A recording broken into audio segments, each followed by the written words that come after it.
Good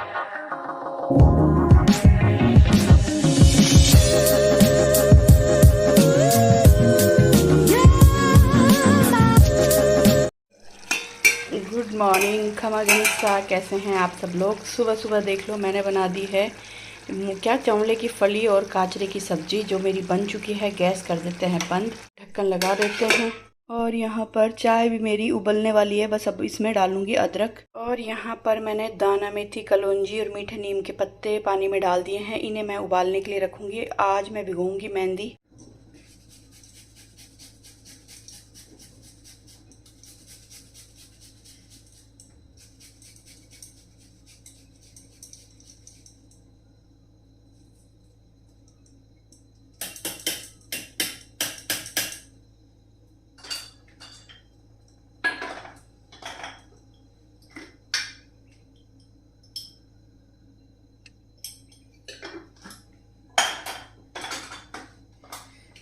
तो जी कैसे हैं आप सब लोग, कमेंट करके ज़रूर बताइएगा। उम्मीद करती हूँ आप सब लोग बहुत अच्छे होंगे, स्वस्थ होंगे, मस्त होंगे, खुश होंगे। और मैं भी अच्छी हूँ, स्वस्थ हूँ, मस्त हूँ, खुश हूँ। चाय मेरी बन रही है जब तक मैं जाके आती हूँ मंदिर। और आज है ना मेरे को जुकाम जैसा लगा, मतलब है ना गला खिंच रहा है, जल रहा है। तो मुझे लग रहा है कि मुझे सर्दी ना लग जाए। और अभी मैं ना अफोर्ड नहीं कर सकती कि मुझे सर्दी जुकाम हो जाए। तो मैंने चाय में अदरक भी डाल ली है, और इलायची, काली मिर्च और सूखी हुई अदरक का पाउडर भी डाला है, मतलब चाय का मसाला। तो अभी चलेंगे फटाफट, पहले मंदिर जाके आएंगे। तो जी चाय का गैस कम करके मैं आ गई हूँ मंदिर में जल चढ़ाने के लिए, और जल चढ़ाकर जाएंगे वापस घर। और आप लोगों से भी यही बोलूँगी, अपने डेली रूटीन में से 5-10 मिनट आप मंदिर के भी निकाल सकते हैं। पहले मुझे भी लगता था कि मैं मंदिर नहीं जा सकती, टाइम ही नहीं मिलता, काम बहुत रहता है।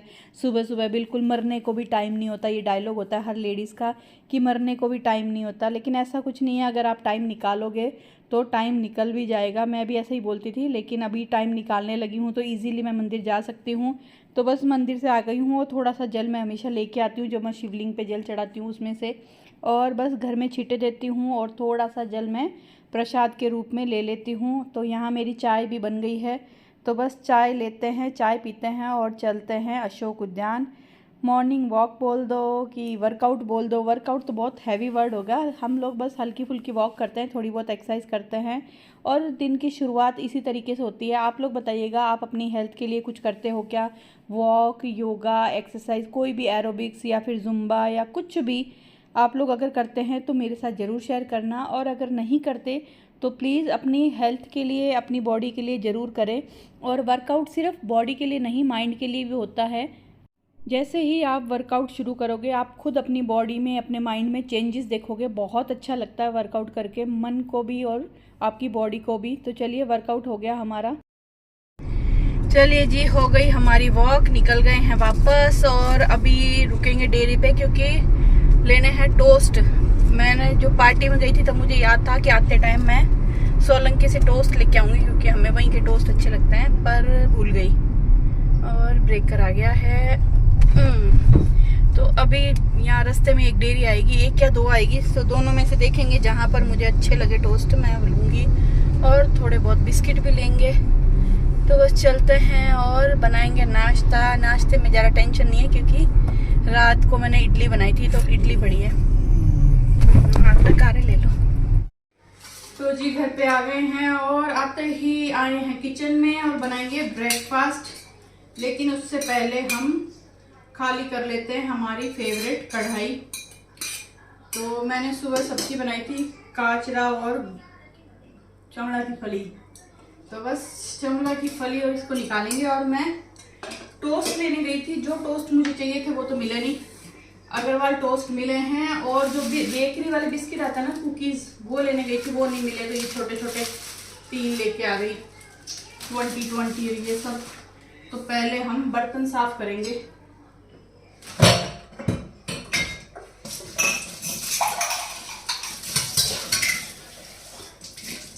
हाय दैया प्रभुति जी,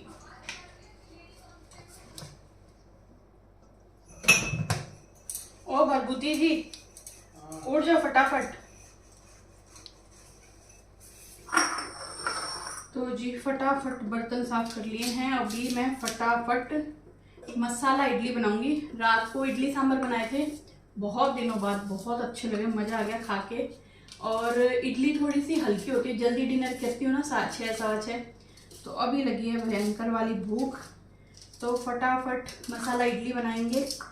और मैंने यहाँ पर काले चने भिगोए हैं क्योंकि मुझे बनानी है नवरात्रि स्पेशल थाली रेसिपी, जो कि आज शाम को बनाऊंगी।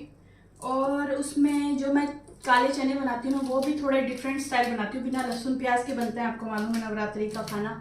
और जो सूजी का हलवा बनाऊंगी ना, वो भी थोड़ा अलग बनाऊंगी क्योंकि इन दिनों बहुत ज़्यादा वायरल हो रहा है उस तरीके से सूजी का हलवा।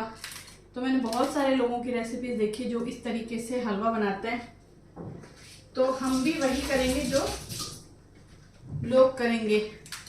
जो लोग करेंगे वो हम करेंगे। लोग कुएं में पड़ेंगे तो हम भी पड़ेंगे, लोग कुएं में पड़ के खाटे में से निकलेंगे तो हम भी खाटे में से निकलेंगे।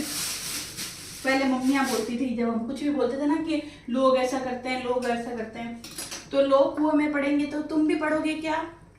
तो हम भी लोग करेंगे वैसा हम भी करेंगे। तो आज मैं नवरात्रि स्पेशल थाली बनाने वाली हूँ शाम को, और जिसकी रेसिपी आएगी नीतू चौहान फैमिली पे। बस बस बस बस बस बस।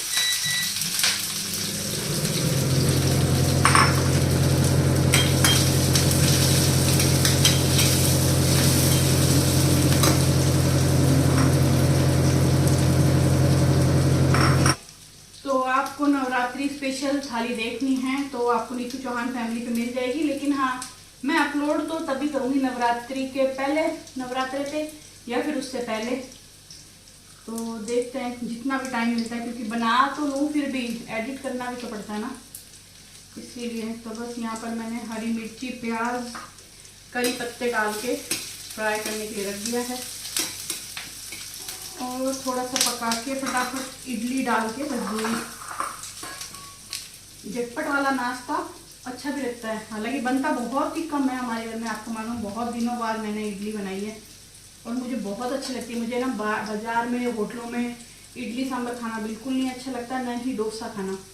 ये मुझे मेरे हाथ का, मेरे घर का ही पसंद है। दाल बाटी भी सेम, मुझे दाल बाटी भी हर कहीं पे पसंद नहीं आती। तो बस फटाफट बनाते हैं नाश्ता, करते हैं घर का काम। और इधर मैंने साइड में ना मेरा मेहंदी के लिए पानी उबालने के लिए रखा है, जिसमें करी पत्ते, दाना मेथी और कलौंजी उबालने रखी है। तो जी यहाँ पर मेरा नाश्ता हो गया है तैयार। और आप लोग बताइएगा किस किस को इडली सांभर या फिर मसाला इडली पसंद है, जो रात को इडली बच जाए सुबह तड़का दो, बहुत शानदार लगता है। तो फटाफट मैं कर लेती हूँ मेरा नाश्ता। तो जी नाश्ता करके मैं आ गई हूँ फिर से किचन में, और अभी मैं करने लगी हूँ बर्तन साफ़। और आज के दिन में मुझे बहुत सारे काम हैं, मतलब घर के जो डेली रूटीन के काम होते हैं, सुबह के जो होते हैं दोपहर 12 बजे से पहले पहले, वो तो सारे हैं ही। शाम को मुझे वो डिनर जो मुझे बनाना है, थाली बनानी है, अष्टमी स्पेशल बोल दो या नवरात्रि स्पेशल बोलो या नवमी स्पेशल बोलो। आप लोग बताइएगा, जो नवरात्रि में ना कन्या जिमाते हैं, तो आप लोग अष्टमी में जिमाते हो या नवमी में? जैसे हम लोग नवरात्रे करते हैं ना, हम लोग नवमी वाले दिन ही कन्या जिमाते हैं।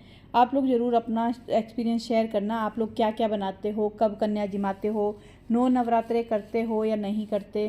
पहले मैं नहीं करती थी, शादी से पहले करती थी, फिर मैंने करना बंद कर दिया। फिर अभी पतिदेव 2 साल हुए हैं, बोले कि नहीं करते हैं।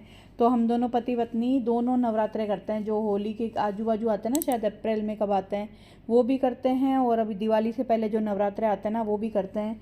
तो यहाँ पर बर्तन साफ़ करके मैंने रोटी बना ली है, पतिदेव का लंच बॉक्स पैक करके बाहर रख दिया है, और बस अभी करूँगी मैं किचन क्लीन करके करूँगी थोड़ी सी डस्टिंग। वैसे अभी ना जब से बारिश आई है ना, तो थोड़ी सी मिट्टी कम आती है, मतलब इतनी ज़रा मिट्टी उड़ती नहीं है, तो ज़्यादा रोज़ डस्टिंग करने की ऐसी नौबत आती नहीं है, और हल्की फुल्की डस्ट दिखती है बस, ज़्यादा मतलब मेहनत वाला काम नहीं होता। तो हल्की फुल्की मैंने डस्टिंग कर दी है। अभी बस मैं लगाऊंगी पहले पूरे घर में झाड़ू, तब तक पतिदेव नहा करके आ जाएंगे, तो उनके नहाने से पहले मेरी कोशिश रहती है कि मैं झाड़ू लगा दूं। तो फिर वो दिया बत्ती करते हैं ना, इसीलिए। और आपको मालूम है दिया बत्ती करे तब तक घर में बासी झाड़ू लग जानी चाहिए, पहले तो होता था कि मम्मियाँ ना उठते ही सबसे पहले घर में बासी झाड़ू लगाते थे, और आजकल तो हम लोग जो ज़्यादा मॉडर्न बन गए हैं तो सुबह सुबह झाड़ू लगती नहीं है। सही बताऊँ, पहले तो मतलब उठते ही सबसे पहले झाड़ू हाथ में ली जाती थी, और अब ऐसा कुछ नहीं है। अब तो उठते ही चाय का कप हाथ में आता है। तो यहाँ मैंने झाड़ू और डस्टिंग कर दी है। मैं आ गई हूँ पतिदेव के लिए छाछ बनाने के लिए। उनके लिए छाछ बनाऊंगी, मेरे लिए भी 1 गिलास छाछ बना के रख दूंगी। और इसी के साथ में मैं आज लगाने वाली हूँ फेस पैक। फेस पैक के लिए मैं एक कटोरी में थोड़ा सा दही पहले ही निकाल के रख दूंगी, और जब मुझे लगाना होगा तब मैं उसमें बेसन और जो चीज़ें मिलानी है वो मिला दूंगी। और हाँ, कई लोग मुझे मिलते हैं ना, वो सब बोलते हैं आपकी स्किन बहुत अच्छी है और आपकी स्किन अभी भी बच्चों जैसी है। तो ये वो इसीलिए है क्योंकि मैं स्किन केयर घर पे करती हूँ। मैं ना वो आपको मालूम है कभी भी कोई फेशियल क्लीनअप ये सब नहीं करवाती, क्योंकि ये जो प्रोडक्ट यूज़ करते हैं ना पार्लर में वो बहुत ही केमिकल से भरे होते हैं, बहुत बुरे वाले केमिकल होते हैं जिस जो आपकी स्किन को एक बार तो शायद वो चमका देते होंगे, लेकिन आने वाले समय में एक उम्र आएगी उससे पहले, जो कहते हैं ना एक उम्र के बाद ना झुर्रियाँ आ जाती है, उस उम्र से पहले ही आपके फेस पे झुर्रियाँ आ जाएगी, आपकी स्किन लटक जाएगी, बहुत ही गंदी स्किन हो जाएगी। तो आप लोगों से यही बोलूँगी कि डेली रूटीन में अपनी स्किन केयर करें, फेस पैक बनाएं घर पे वो लगाएं, पर ये जो फेशियल क्लीनअप करवाते हैं वो मत करवाएं, वरना आपकी स्किन बहुत ज़्यादा जल्दी गंदी हो जाएगी। तो बस यहाँ पर मैंने छाछ बना के फेस पैक बना के रख दिया है, जब मैं लगाऊंगी तब तक वो बहुत अच्छे से सेट हो जाएगा। और मैं लगाने वाली हूँ बालों में मेहंदी। तो बस मैंने दाना मेथी, कलौंजी, करी पत्ते ये सब उबाल के रख दिए थे। मेरे पास रीठा, आंवला, शिकाकाई का पाउडर नहीं है, वो ख़त्म हो गया है। वो होता है ना, तब उसको भी साथ में उबाल करके फिर मैं छान के मेहंदी लगाती हूँ। तो यहाँ देखो, लोहे की कढ़ाई में मैंने मेहंदी भिगो दी है। वैसे तो जब मैं मेहंदी लगाती हूँ ना 2-3 दिन इस कढ़ाई में भिगोई हुई रखती हूँ, कम से कम 2 दिन तो मैं रखती हूँ। पर अभी मेरे पास इतना समय नहीं है, तो मैं इसे सिर्फ आज के लिए रखूँगी, आज दिन में और आज रात तक के। कल सुबह मैं उठ के एक बार नहा के चाय वाय पी के फिर मैं मेरे मेहंदी लगाऊंगी, और कल मुझे प्रेस भी करनी है कपड़ों के। तो एक दिन में जितनी भी भीगेगी भीग जाएगी। और लोहे की कढ़ाई में जब वो मेहंदी भिगोते हैं ना तो उसमें जो जंग लगता है ना वो बहुत अच्छा होता है, कहते हैं बालों के लिए। अब कितना अच्छा होता है वो तो मुझे नहीं मालूम, लेकिन वही सुना सुनाया ज्ञान है। तो बस ठीक है, थोड़ी सी केयर करते हैं बालों की कि ऐसा नहीं हो कि बाल झड़ जाए। इसीलिए तो मैं स्किन केयर भी मेरा घर पे ही करती हूँ, और बालों का केयर भी मैं मेरे घर पे करती हूँ। जहाँ भी देखती हूँ कि घर में बालों के लिए तेल कैसे बना सकते हैं तो वो तेल बनाती हूँ। तरह तरह के बालों में तेल यूज़ करती हूँ, लेकिन घर के बने, ध्यान रखिएगा, बाज़ार के तेल मैं यूज़ नहीं करती। कभी नारियल तेल में मैं मिक्स करके बहुत सारी चीज़ें तेल बनाती हूँ, कभी सरसों के तेल में बहुत सारी चीज़ें मिक्स करके तेल बनाती हूँ। तो इसी तरीके से मैं मेरी बालों की केयर भी करती हूँ। और बस मेहंदी वेहंदी करके फिर से बर्तन हो गए। बर्तन पता नहीं कितने होते हैं यार, सारे दिन बर्तन साफ़ कर लो ख़त्म होते ही नहीं है। हर थोड़ी देर में 4-5-10-15 बर्तन सिंक में दिखेंगे ही दिखेंगे। मुझे तो लगता है अरे अभी तो साफ़ किए थे, अरे अभी तो साफ़ किए थे। तो बस यहाँ पर बर्तन साफ़ करके और सिंक अच्छे से मांज धो के रख दूँगी। उसके बाद लंच करूँगी ना, बस मेरे वो बर्तन होंगे, या फिर पतिदेव अभी छाछ पियेंगे, मैं छाछ पीऊँगी, वो बर्तन होंगे। और इसी के साथ में पहले मैं पतिदेव को रवाना करूँगी, उसके बाद मैं करूँगी बाकी के काम। क्योंकि जब वो नहा धोकर पूजा करके बैठते हैं ना, उसके बाद वो छाछ पीते हैं, तब वो एक ही आवाज़ देते हैं, आजा। मैं ऑफिस जाऊँ ना तब उसके बाद काम करना, मैं बैठा हूँ ना तो मेरे पास आके बैठ जा। तो वो जब तक छाछ पियेंगे तब तक मुझे अपने पास बिठाए रखेंगे। तो यहाँ पर पतिदेव को रवाना मैंने कर दिया है, और मैं आ गई हूँ यहाँ पर मक्खन निकालने, यानी कि घी बनाने।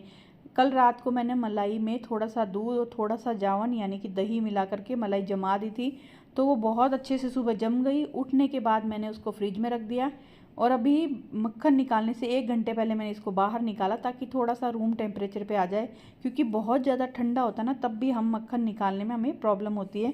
तो बस अब ये रूम टेम्परेचर पे आ गया है, तो थोड़ा सा हैंड ब्लेंडर से मैं इसको घुमाऊँगी, और यहाँ आप देख सकते हो मक्खन अलग हो गया है। अभी मैं इसमें थोड़ा सा बर्फ़ और डालूँगी।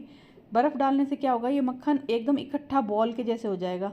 तो जब छाछ में से हम मक्खन निकालेंगे तो बहुत इजीली निकल जाएगा, ये बिखरेगा नहीं। और ये ठंडा हो रहा है, तब तक मेरे बेडरूम में कपड़े जो सूखे थे ना, कल मैंने कपड़े धोए थे, उनको उतार के मैंने एक बार बेड पे ही डाल दिए थे। तो मैंने सोचा चलो मक्खन मेरा एकदम ठंडा हो रहा है, तब तक मैं कपड़े फोल्ड कर देती हूँ। और कपड़े मेरे काफ़ी हो गए। हमेशा मैं हर संडे कपड़े प्रेस करती हूँ, लेकिन इस जो पिछला संडे था वहाँ मैं जसोल माजिसा की चली गई थी। तो मैं सोच रही हूँ कि कल मैं पक्कम पक्का प्रेस करूँगी, क्योंकि बहुत ज़्यादा कपड़े हो गए, और मेरे को तो थोड़े से कपड़े प्रेस करते ही मौत आती है। और ये खूब सारे कपड़े देख के तो मुझे चक्कर ही आने लगता है। तो बस ये कपड़े फ़ोल्ड करूँगी तब तक जो मक्खन है वो बहुत अच्छे से ठंडा हो जाएगा बर्फ़ से, और जब मैं उसको निकालूंगी ना तो इसके एकदम गोले जैसे बनेंगे और ये मक्खन खाने में बहुत टेस्टी लगता है। ऐसा नहीं है कि आप मलाई से है ना मक्खन बना रहे हो तो आपका मक्खन अच्छा नहीं होगा या फिर है ना बदबू आएगी, बिल्कुल नहीं आती। रात को दही में डाल के थोड़ा सा पानी या दूध डाल के गर्म करके उसको जमा दो, सुबह उठ के फ्रिज में रख दो, और जब मक्खन बनाओ उसे 1 घंटे पहले आप उसे किचन प्लेटफॉर्म पे निकाल के रख दो, और फिर मक्खन बनाओ अच्छे से, उसको गर्म करो, बहुत ही अच्छा घी बनता है घर का। और ये मक्खन आप रोटी के साथ ब्रेड के साथ खाओ तो बहुत ही टेस्टी लगता है। और यहाँ आप देख सकते हो मक्खन ठंडा हो गया और इसका ये गोले जैसा बन रहा है, तो इसको तो हल्का हल्का दबाते हुए मैं इसका मक्खन निकाल के एक बड़े जो बोलता मोटे तले की बर्तन, उस मोटे तले के बर्तन में डाल दूँगी। इसी में मैं इसको गर्म कर दूँगी और बस घी गर्म करने लगाऊँगी। फिर मैं लगाऊँगी पोचे, क्योंकि अभी तक मैंने पोचे लगाए नहीं हैं। लेकिन क्या करूँ, आज ये घी बनाना बहुत ज़रूरी था, क्योंकि जो मैं पहले घी बनाया था वो ख़त्म हो गया, बिल्कुल ज़रा सा रहा है। और भगवान जी की जो घिलोड़ी है ना उसमें भी घी ख़त्म हो गया है। तो जब भी मैं नया घी बनाती हूँ ना तो उसमें भी थोड़ा सा घी निकाल देती हूँ, ताकि नेक्स्ट टाइम मैं घी बनाऊँ जब तक वो ख़त्म ना हो। और यहाँ देखो मैं आपको दिखा रही हूँ मक्खन के गोले। और आप लोग बताइएगा, आप लोग भी घर पे घी बनाते हो क्या मलाई से? नहीं बनाते तो थोड़ी थोड़ी मलाई निकाल के घी ज़रूर बनाया करो, कम से कम आपके घर में पूजा के लिए तो घी बन जाए, आपको बाहर से ना लाना पड़े। और हम तो आजकल बाहर से घी लाना बिल्कुल बंद कर दिया है। पतिदेव को बिल्कुल भी पसंद नहीं आता बाहर का घी, बाहर का पनीर, बाहर का दही। जब से मैं घर पे पनीर, घी और दही सब जमाने लगी हूँ, क्योंकि कुछ लोग तो ना घर पे दही भी नहीं जमाते, वो भी बाज़ार से लेकर के आ जाते हैं। और यहाँ पर मैंने सिंक वाला गीज़र ऑन कर दिया था, क्योंकि क्या है घी बनाते हैं ना तो वो बहुत चिकने बर्तन होते हैं, और ये चिकने बर्तन जब हम मांजते हैं ना, मांजते नहीं, बर्तन तो मारवाड़ी में मांजते हैं, हिंदी में धोते हैं, पतिदेव ऐसा बोलते हैं। कि अब क्या हम लोग है ना मारवाड़ी लोग हैं ना, तो हमारी हिंदी में भी मारवाड़ी निकलती है। तो यहाँ मैं बर्तन धो रही हूँ और मैंने सिंक वाला गीज़र ऑन कर दिया है, ताकि इसके जो भी मक्खन चिपका हुआ है ना वो ईज़िली निकल जाए।